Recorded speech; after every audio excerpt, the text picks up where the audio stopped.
자, 오늘의 시사평론, 대한민국의 시사레이더 리엘 파트너스의 이승기 변호사 연결되어 있습니다. 자, 이승기 변호사님 안녕하세요. 예, 안녕하세요. 예, 자, 오늘 첫 번째 이슈 전해주시죠. 예, 오늘 첫 번째 이슈는 문재인 정부 마지막 정기국회 개막입니다. 문재인 정부의 마지막 정기국회가 지난 1일 막을 올렸는데요. 더불어민주당과 국민의힘 측이 합의한 일정에 따르면은 이번 정기국회 회기는 9월 1일부터 12월 9일까지 100일간의 대장정을 거치게 되는데, 자, 주요 일정이 이제 어떻게 됩니까? 예, 먼저 오는 8일과 9일 이 더불어민주당과 국민의힘의 이 교섭단체 대표 연설을 진행하고요. 네. 이후 13일부터 16일까지 이 대정부 질문이 이어집니다. 그리고 양측의 그 치열한 공방이 예상되는 이 국정감사도 다음 달 1일부터 21일까지 21일 동안 진행될 예정이고요. 이후에는 안건 처리를 위한 본회의가 오는 27일과 29일 두 차례 열리고, 또 마지막으로 내년도 예산안에 대한 정부의 시정연설이 10월 25일 진행될 예정입니다. 특히 이제 이번 정기국회는 대선을 코앞에 두고 마지막으로 열리는 거기 때문에 더불어민주당과 국민의힘 간의 주도권 싸움이 또 치열할 것 같기도 한데 어떻게 보십니까? 예, 맞습니다. 특히 다음 달 1일부터 21일간 진행되는 이 국정감사가 하이라이트가 될 걸로 보이는데요. 문재인 정부의 정책 실패를 공론화해서 실정론을 부각시키려는 국민의힘과, 또 이를 막아내고 국정 성과를 드러냄으로써 이 정권 재창출의 기반을 구축하려는 민주당 간의 이 치열한 힘겨루기가 예상됩니다.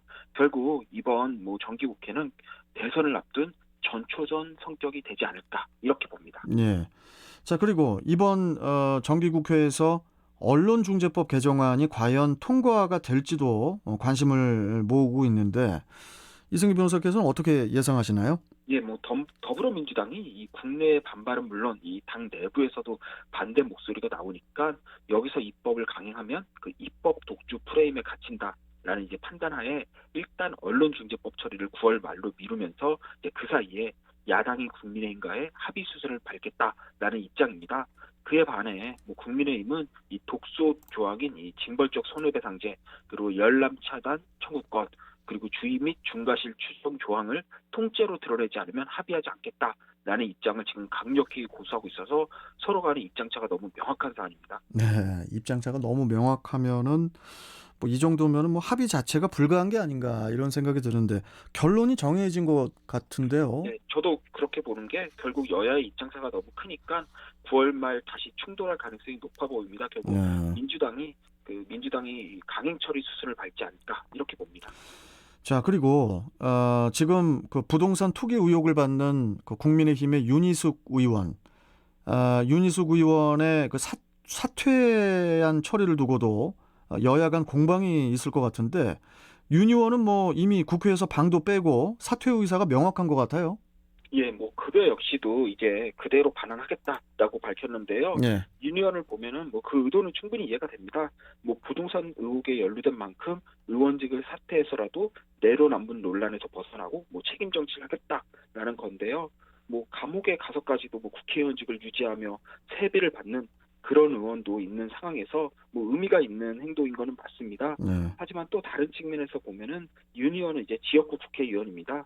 이 서초갑 주민들이 직접 뽑아준 건데, 이렇게 사퇴를 해버리면 과연 주민들이 준 표는 어떻게 되는지, 혹시 국회의원이 갖는 무게를 너무 가볍게 생각한 건 아닌지라는 생각에서 좀 아쉬운 면도 일견 있습니다. 예. 일단 여야 원내대표 모두 윤희숙 국민의힘 의원의 이 사직 안건을 처리하겠다라는 의지는 밝혔습니다. 다만 이 정기국회 내 어느 시점에 실제로 의결 절차를 밟을 수 있을지에 대해서는 아직 불투명하고요. 예. 무엇보다 이게 선례가 되면은 이 부동산 투기 의혹을 받는 지금 다른 의원들, 그리고 앞으로 받을 수 있는 의원들 역시도 이 난감한 상황에 빠질 수 있다는 점에서 쉽게 통과가 되기는 어렵지 않나, 저는 이렇게 봅니다. 그렇습니까? 자, 그리고 가장 또 중요한 게 내년도 예산안인데요. 정부가 2022년 예산을 올해보다 8.4% 늘어난 604조 4천억 원으로 이제 편성을 했어요. 코로나19 대책, 그리고 이제 경제적 양극화, 또 탄소 중립 등 이렇게 이제 변화하는 사회 현상에 대비하기 위해서 확장적 재정 운용을 유지한다는 그런 방침인데 이 내용을 좀 구체적으로 말씀 좀 해주세요. 예, 문 대통령이 지난 31일 주재한 이 국무회의 모두 발언에서 내년 예산은 코로나19 완전 극복과 국가 미래를 위한 전략적 투자에 집중될 것이다라고 이미 방향은 제시했습니다. 네. 그래서 이번 예산안을 보면 먼저 선제적 백신 확보, 그리고 충분한 백신 물량 확보, 그리고 의료 인프라 개선, 그리고 국산 백신 개발, 그리고 글로벌 백신 허브를 위한 지원에 중심을 두고 있고요. 특히 내년에는 청년과 관련된 예산이 눈에 띄는데요. 구직 채용기회 확대에 한 5조 5천억 원, 그리고 주거비 경감에 한 6조 3천억 원, 이렇게 해서 총 청년에게만 23조 5천억 원이 투입될 예정입니다. 네. 다만 하나 우려되는 거는 현 정부 들어 계속되는 이 확장 재정 정책으로 이 국가 채무가 급증하고 있다라는 건데요. 내년 국가 채무가 1,068조 한 3천억 원 정도 기록될 것으로 이렇게 전망이 되고 있습니다. 예. 국내 총생산, 그러니까 GDP 대비 50% 정도 되는데요. 이 국가 채무 1,000조 원, 그리고 GDP 대비 국가 채무 비율 50%, 이 모두 이 사상 처음입니다.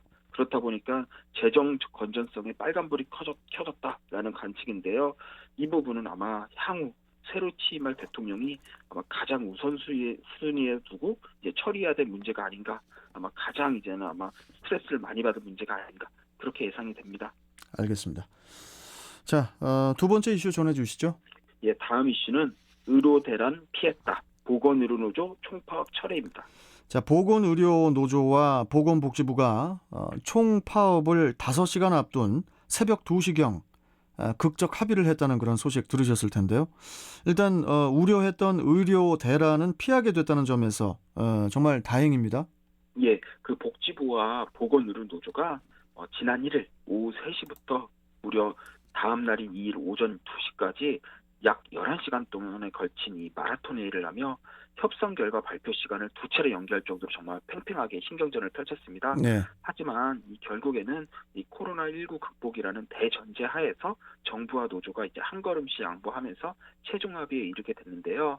이번 합의안을 보면은 이 간염병 전문병원 설립, 그리고 간염병 대응 인력 기준 마련, 그리고 생명안전수당 지원, 그리고 공공병원 확충, 그리고 의사인력 확충 방안 등이 이제 당겨졌고요. 특히 양측 모두 이제 재원이나 제도 개선이 필요한 부분은 관계 부처와 함께 논의하되 이제 노조가 참여토록 하고요.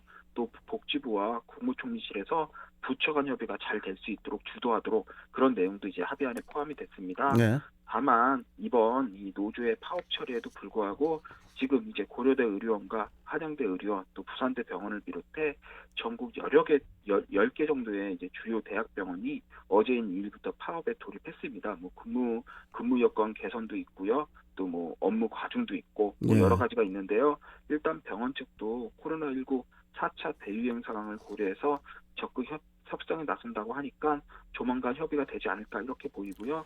또 이제 보건의료 노조에서 대승적으로 이제 총파업을 철회했는데 예. 10개 병원에서 이게 파업을 하면서 약간 의미가 희석된 측면이 있습니다. 지금 상황인 만큼 잘 마무리되기를 그렇게 뭐 예상을 하고 있습니다. 코로나19 때문에 가장 고생하시는 분들이죠. 이 의료 쪽에 그러니까 할 말이 종사하시는 분들이. 없는 것 같아요. 예. 그러다 보니까 참 뭐라고 말씀을 드려야 될지 모르겠는데 어떻게 됐든 좀 우리 국민들을 위해서 좀 잘 타협이 돼서 아무 문제가 좀 없이 돌아갔으면 좋겠습니다. 자, 여기까지 오늘 말씀 듣도록 하죠. 고맙습니다. 예, 감사합니다. 네. 자, 시사평론가 리엘 파트너스의 이승계 변호사와 함께 했습니다.